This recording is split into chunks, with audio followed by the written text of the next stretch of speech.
This is not a so-called regime change war, but the regime sure did change, and the world is better off for it. That, of course, Defense Secretary Pete Hegseth earlier today. Joining me now, Republican Senator Markwayne Mullin. He sits on the Armed Services Committee to get more on his take on this situation in Iran. Senator, thank you so much for joining me. I want to take you back to 2013. That's when you opposed President Obama's request for authorization of force against the Syrian regime. You told a constituent during a town hall, quote, "We have to take care of our own backyard before we can take care of anyone else's." President Trump, of course, ran on an America First policy, saying that he will end wars, not start them. What are you telling your constituents now who want to know about why another war in the Middle East has started? And is that America First? Well, first of all, Syria, I didn't feel was a direct threat to the United States. That was during the Obama administration when they were doing the Arab Spring, where we destabilized Libya, Lebanon, and Syria. We created a civil war that took place and in some places still taking place. There is no question Iran has been attacking us for 47 years. I mean, from the day the Ayatollah came into power by taking 44 hostages to the attacks they've had on our ships, bases, and all their proxies with the terrorist organizations, because we also know they're the #1 sponsor of terror around the world. So this is a complete. Syria and Iran isn't even close to being the same. And anybody that would want to compare that, they're just not being factual. Okay, so do you feel from what you've learned from the administration that there was an imminent threat? I understand your argument about the broader 4-decade situation that we dealt with Iran, but was there a necessity for this strike to happen now because of a concern of an imminent threat? Absolutely. There's a reason why Iran was buying time. We have tried to work diplomacy. During the 12-day war, the president gave the Ayatollah multiple opportunities. He said, "We even know where you're at. We're choosing not to take you out because we want diplomacy to work." This wasn't about regime change. This was about keeping our assets and our personnel, be it U.S. citizens or Army personnel, safe home and abroad. They had continued to attack us over 47 years. They have either injured or killed thousands of American citizens or military personnel through either themselves or through proxies. And their missile program was just growing. Their missile program was able to reach every one of our assets, which we have a tremendous amount of bases and assets in that region. They were able to reach assets, even nuclear sites that we had in Europe. And they were aspiring to try to get a nuclear or a missile that would be able to deliver a nuclear warhead to our shores. After 9/11, we made it very clear, never again. Never again will we turn a blind eye to someone like Osama bin Laden. Never again will we be reactive instead of proactive. And in this case, the president is the first president in 47 years to take out this murderous regime that had been killing and maiming our men and women in service for decades now.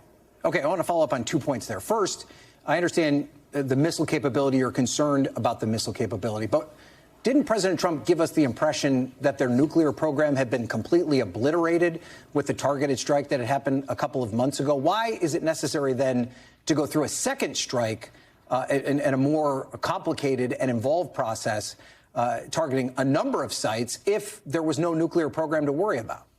Well, we had 100% obliterated their nuclear program, and we warned them not to build it back. You've seen the satellite images that they were trying to rebuild. We had warned them not to do that. As far as their nuclear or their missile ability, they were already striking our assets. They were already going after the Strait by mining the Strait, and we were having to clear it constantly with their Navy. And so without even the nuclear weapon, they were a threat to our assets, our military personnel, and our civilians home and abroad. But their nuclear program, they had ambitions to start rebuilding it, and they did. And I compare it like this: you can obliterate your leg, and you can put rods in it, and you can walk again.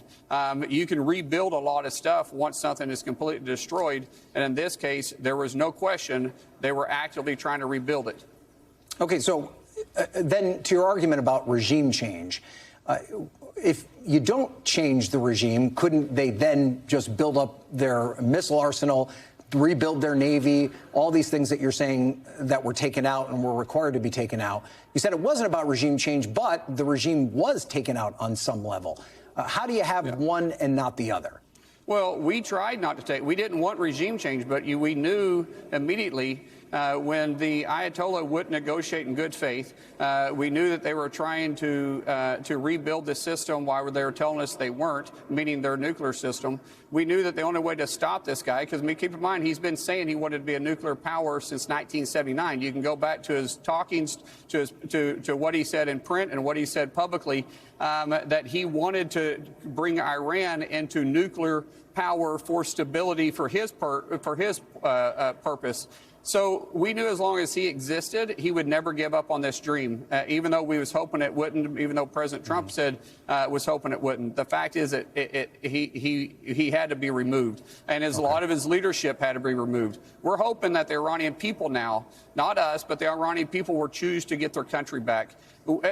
Listen, before 1979, the Iranian public was more westernized than I would say even we in the United States. They had more women elected to public office in the United States. They had more women in professional business than we did in the United States, and we had a good relationship with them.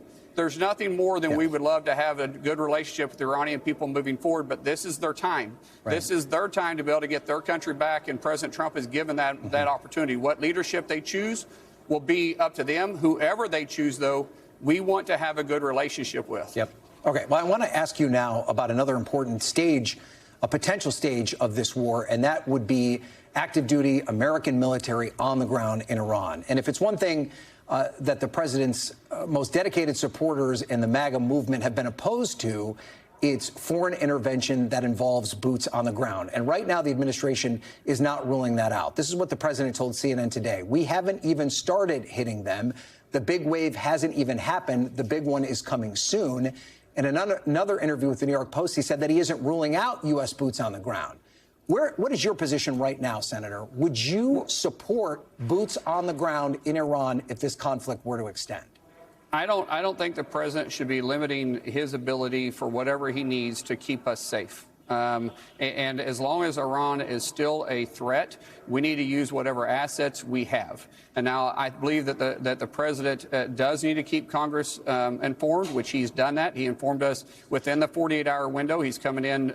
He's bringing his team in tomorrow, not the president, but his team's coming in tomorrow to brief the House and the Senate as a whole. And I think he will continue to make that case moving forward. These Democrats that are out there saying that's illegal or unconstitutional, they were the same ones that were turned a blind eye when Barack Obama dropped 26,000 bombs in 2016 in 6 different countries. And they said that AEMF covers that. Nancy Pelosi said that again in 2011. And so the president does have an obligation underneath Article 2 and the authority to do it underneath Article 2 to be able to keep our assets safe. But do you think that if it gets to the stage of boots being on the ground, that would require some level of congressional approval, not just a notification, a green light from Congress to take that stage of a conflict like this? I believe that depends on the direction and the purpose of the boots on the ground. We have boots on the ground in many different countries around the world, and we're there for a stabilizing force. And so I think it depends on what the direction is, and that decision will be made as the president continues to go forward. But I believe right now the president is still within his 60 to 90-day window. Remember, even committing troops, the president has within 60 or 90 days to come back and inform Congress if he's asking Congress for additional authorization or if he's asking Congress to declare war. But we're within that 60 to 90-day window, and the president has a lot of leeway, and that's been litigated in court and been brought up multiple times in front of Congress. Okay. All right, Senator, I know you're busy, so we're going to let you go. Thank you so much for joining us, Senator Markwayne Mullin. We thank you for watching, and remember, stay updated on breaking news and top stories on the NBC News app or watch live on our YouTube channel.